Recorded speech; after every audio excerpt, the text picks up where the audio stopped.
IGenesis isahluko sesithathu. Isihloko ukuhendwa nokuwa komuntu. Ke kaloku inyoka yaye inobuqhophololo ngaphezu kwazo zonke izinto eziphilileyo zasendle abezenzile uYehova uThixo. Yathi kumfazi, utshilo na okunene uThixo ukuthi, ze ningadli kuyo yonke imithi yomyezo.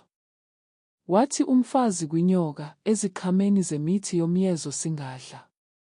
Ke ezikhameni zomthi osemyezweni phakathi, uthe uThixo, ze ningadli kuzo, ze ningazichukumisi, hleze nife. Yathi inyoka kumfazi, anisayi kufa. Kuba esazi uThixo ukuba, mhlana nithe nadla kuzo, oqabuka amehlo enu, nibe njengoThixo, nazi okulungileyo nokubi. Wabona umfazi ukuba umthi ulungele ukudliwa, nokuba uyakhanukeka emehlweni, ingumthi onqwenelekela ukuqiqisa, wathabatha ezikhameni zawo, wadla, wanika nendoda yakhe inaye, yadla. Aqabuka amehlo abo bobabini, bazi ukuba bahamba bathunga amagqabi omkhiwane, bazenzela imibhinqo. Basiva isandi sikaYehova uThixo, ehamba emyezweni empepheni yasemini, basuka bazimela u-Adamu nomkakhe ebusweni bukaYehova uThixo, phakathi kwemithi yomyezo. UYehova uThixo wambiza u-Adamu, wathi kuye, Uphina.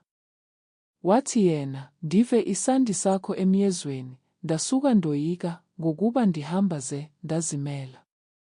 Wathi, Ucelelwe ngubani na, ukuba uhamba Udlile nakuwo umthi endakuwisela umthetho ngawo, ndathi uze ungadli kuwo. Wathi u-Adamu, umfazi owandinikayo ukuba abe nami, nguye ondinikileyo kuwo umthi, ndadla ke. Wathi uYehova uThixo kumfazi, Yintoni na lento uyenzileyo? Wathi umfazi, Inyoka indilukuhlile, ndadla ke. Wathi uYehova uThixo kwinyoka, Ngokuba uyenzile lento, uqalekisiwe wena ngaphezu kwezinto zonke ezizitho zine, nento zonke eziphilileyo zasendle, uya kuhamba ngesisu, udle uthuli, yonke imihla yobomi bakho. Ndiyakumisa ubutshaba phakathi kwakho nomfazi, naphakathi kwembewu yakho nembewu yakhe, yona iya kukuthumza inhloko, wena uya kuyithumza isithende. Wathi kumfazi, Ndiya kukwandisa kakhulu ukubulaleka kwakho ekumitheni, uzale abantwana unembulaleko, inkanuko yakho ibe sendodeni yakho, ikulawule yona. Ku-Adamu wathi, Ngokuba uphulaphule izwi lomkakho, wadla kuwo umthi endakuwisela umthetho ngawo, ndathi, uze ungadli kuwo, uqalekisiwe umhlaba ngenxa yakho, uyakudla kuwo ubulaleka, yonke imihla yobomi bakho. Uyakukuntshulela imithana enameva nenkunzane, udle umfuno wasendle. Uyakudla ukudla kokubila kobuso bakho, ude ubuyele emhlabeni, kuba uthathathwe kuwo, ngokuba uluthuli, uyakubuyela kwaseluthulini. U-Adamu walibiza igama lomkakhe ngokuthi nguEva, ngokuba yena engunina wabaphilileyo bonke. UYehova uThixo wabenzela ingubo zezinso u-Adamu nomkakhe, wabambathisa.